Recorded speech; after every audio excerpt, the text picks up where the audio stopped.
那你现在正逢国民党初选，然后他刚好又是你的幕僚，会不会担心被解读是你准备可能会影响国民党的初选结果？不会啦，通常我们都是被带风向，我们也没有去带什么风向。不过这样的，那每个有每个人的想法，你也没有办法禁止他说你不能写的。像那个李金说有含不同，这个是你的想法？有含不同，那他们说明为什么？他挺过了。他舔过，那他没办法，他舔过了，是他爸爸跟他郭台铭比较来讲，我都比较。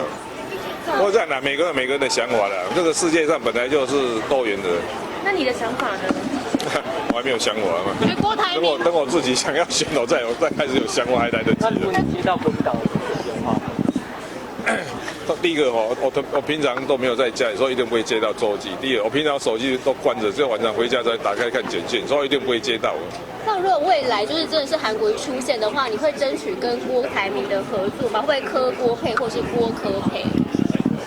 好像也没有，那这等我真的要选再来讲吧。不过目前好像也没有这种说法，有吗？没有吧？因为你现在就是幕僚帮你写这篇，因为大家认为说你根本还没有要选，那幕僚投这一篇，就是大家会觉得说是在带风向，好像要干扰国民党的初选的用意。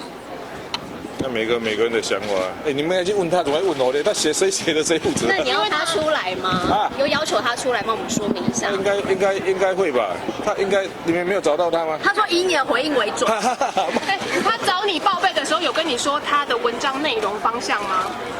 他有讲一些想法了，不过老实讲我发现常常我每次遇到问题，他们都说，我跟老板讲过，我说奇怪，什么时候跟我讲过？